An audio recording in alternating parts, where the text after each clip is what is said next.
another video. As you can see, I'm in the bed, got my bonnet on. So what time is it? It's bedtime bonnet story time.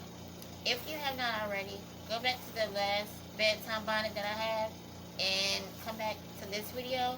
That way this video will make much sense to you because it's like a continuation from the last story time. Okay?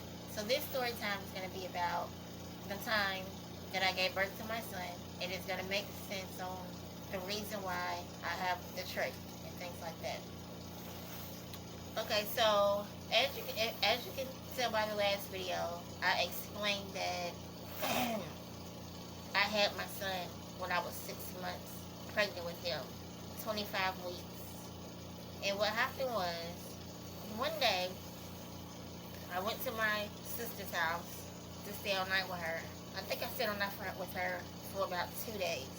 So the second day I was there, I felt like I couldn't breathe. I just felt like I couldn't breathe. So I was walking through the hallway, and I went to her room, and I can remember getting on my knees on the side of the bed, because I used to always do that. For some reason, this was a comfort zone for me to sit on the floor on my knees, on the side of the bed. So that's what I did on her bed. So, as I was doing that, I really could not breathe. I was gasping for air. I could not breathe at all. So, I was trying to get up off the floor, and I had fell over on the floor. Couldn't breathe. So, my niece and all them, they, was trying to help me, off the floor things. They were little kids at this time, so they really couldn't help me or whatever. I think my sister had went to the store, or either she was at work. I can't really remember where she was at that time. So I ended up calling my mom, and my mom had came over there and helped me off the floor, and I let her know that I could not breathe. So she was taking me to the hospital. So on the way to the hospital, I just felt, I was sitting in the back seat, and I just felt myself like I'm gonna pass out. That's what I felt like I cannot make it to the hospital. I felt like I was out of there, basically. And I kept telling Mama, you have to pull over. You have to pull over. You have to, because I'm not gonna make it. I'm just not gonna make it. And I don't think she took it too much serious, because she kept driving. And she said, you're gonna be all right. You're gonna be okay. I said, no, I'm telling you, I cannot breathe. So she finally pulled the car over, and I got out the car, and I remember standing on the side of the car, bent over the trunk. So imagine that, standing up, bent over the trunk, and she had called 911. So when the ambulance got there, they was asking how many months is she, and this is the third, and they had put the pulse socket on my finger to, measure my oxygen level. I looked at the screen, and it said 50 to 60. It kept ranging from 50% to 60%. Now everybody knows that your oxygen level is supposed to be at least 98 or above to 100. 100 is the highest that you can get with your oxygen. So it's supposed to be fluctuating 98 to 100, basically, is what they told me. Okay, so they let them know that I wasn't getting enough oxygen in my lungs. So what I can remember, I remember taking the ride to the hospital. I remember them getting me back there to their room. They had put oxygen in my nose, and I felt so high. I don't know what was going on. They didn't give me no medicine or nothing at this point. I just felt like my brain was to the sky, and I started hallucinating real bad, really bad. And I remember laying on my right side. I was laying on my right side, and my mom was standing in front of me, and I just started yelling out people's names. I yelled out my niece's name. Her name was Lele, and I just was closing my eyes, and I just said, Lele, Mama, go get Lele. I just kept saying, go get Lele, go get Lele. And my mom was like, what are you talking about? And I said, no, go get Lele. I want Lele. I just kept saying, I want Lele for some reason. I just kept saying, I want Lele. And Lele was a little girl then. So I don't know why I kept saying, I don't know, maybe it's hallucination, I guess. So I remember them trying to put a PIC line in this arm. If you all know what a PIC line is, it's a IV basically with, and they put it in your main artery, your main veins or whatever, to help you get medicine and for them to take blood so they don't have to keep sticking you with things like that. So before the lady did it, I was like, I'm thirsty. She was like, I can't give you anything to drink. And I kept saying, I'm thirsty. See, me hallucinating, I went straight off. I said, give me something to drink right now. I was cussing at them. I was hollering, screaming at her. I remember this, like I was really, really hollering and screaming. And the lady tied my hands down to the bed. And I think she went on and did the PIC line when my hand was just tied down and I couldn't move. After that, I have no clue what happened. No, I overheard the doctor and my mom talking, and he said that that she needs a trach in her neck. I think that's what he said. At least is what I thought he said. I went completely off when he said that. I said no, I'm not. No, the F I'm not. I'm not doing none of that. SH, and I just kept cussing at the doctors and all kind of stuff. So next thing I know, I guess I went to sleep, because the next time I remember is me waking up and I was in ICU.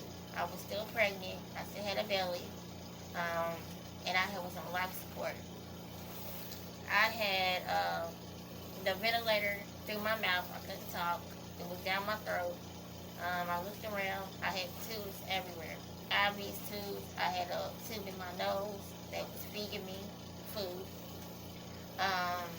Like I said, I had stuff in my mouth, IVs in every arm.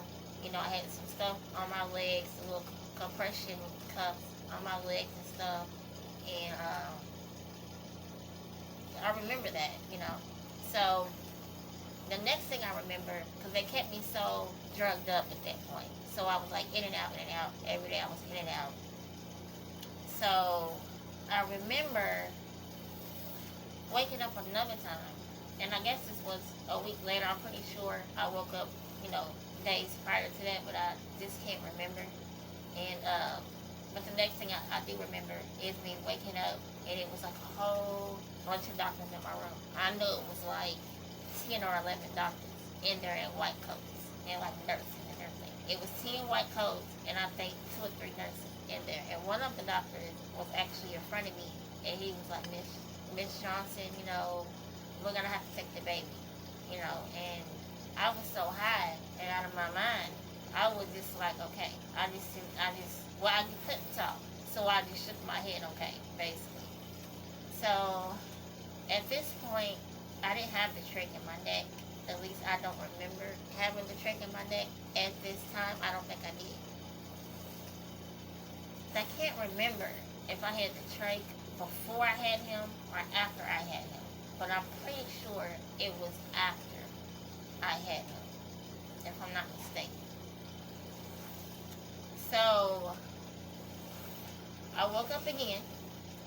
I was not pregnant anymore. My mom was right there, and I want to say my other sister, Kiana, was in the room. I want to say, this is what I remember. She was on the phone, one of the two. And my mom was like, you know, you're a mama now. You know, you're a mommy. Michelle, I can't believe you're a mom. And the first thing, I would write on the paper to what I wanted and stuff like that. So they gave me pencil and paper, and I wrote down, does he have hair? That's the first thing. No. The first thing I wrote was, is he alive? That's what I said. And my mama said, yeah, he's alive. Yeah, he's alive. And then the second thing I said is, does he have hair? Y'all don't ask me why my baby had hair. That's what I did. I asked, does he have hair? And my mom said, yes, he has a whole lot of hair. I would try to insert some pictures at the end of this video of him when he was first born, and him being in ICU and things like that. Yeah, I'll try to insert some videos after this, so stay tuned for that at the end of the video. But I remember that and stuff like that. I did not get to hold him at all. He was in the NICU. He was 1 pound, 12 ounces. He was only 25 weeks. You know, I had him at 25 weeks, and he was very, very premature. You know, he had heart problems, breathing problems, you know, all types of stuff like that. After that, I was 24 at that time. So this was June 8th when I had him of 2012. So I was 24 years old. So I was turning 25 June 26th. And I remember me spending my birthday in the hospital. I remember my mom and my sisters and my nieces came up with a birthday cake. They sung me happy birthday in the hospital, even though I couldn't eat cake. But they brought me a cake up there and stuff like that. And they spent the day with me. I remember that. And the very next day, after my birthday, they shipped me off to Louisville, Kentucky, to a hospital that was for people that had trachs. Now, the hospital was designed to get you off of the trach, to wean you off the trach and stuff like that. So I went there, and that was my healing. That was my healing stage when I got there from Albuquerque. I didn't come home until December. Now, remind you, I went in the hospital the end of May. I didn't come home until the beginning of December. My son was born June 12th. He didn't come home until October the 16th. Because I remember it was my niece's birthday the day he came home. Now, that's my story time of me actually giving birth to him. People often ask me, like, well, one person asked me this. They was like, do you regret having your son now that you know what you know now? You know, that you got sick, that this stuff happened to you? And my answer is always going to be no. No, I do not regret it, and I wouldn't did it for any one of my children. You know, if I had to go through it again, I would. And I don't care what anybody says. You know, that's something that was supposed to happen. I did it for my son, and now he's alive. He's 100% healthy. He's well, and I take very, very, very good care of him. You know, so yeah, that's my story time. Now, I'm gonna do another story time once I got to Louisville, Kentucky, to that hospital, because I do have like different stories on that hospital and what I went through and how I got better, because I was walking when I came home from having him, because I worked so hard to get back on my feet. I was walking, so I will do a story time on how I started walking after I had him, what I had to do, and all that, what I went through, and stuff like that. And I'm going to do another bedtime story time on the first time I held him, the first time I seen him in person. Because they had a computer program at the hospital to where I had to get a laptop, and I would watch him in the NICU on the laptop. So I'm all the way in Louisville, and he's in Lexington, and I'm watching him on the screen 3 days a week. Like, they'll give him baths, my mom would be up there with him, stuff like that. I was very involved in things like that, and I would call and check on him and stuff like that. But thank you so much for watching my video. Remember, go back and watch the last story time. That way you'll be caught up with this one, and it should make much sense once you put the two together.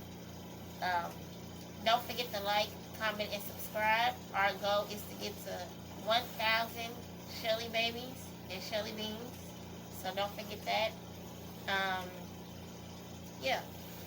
Thank you so much for watching.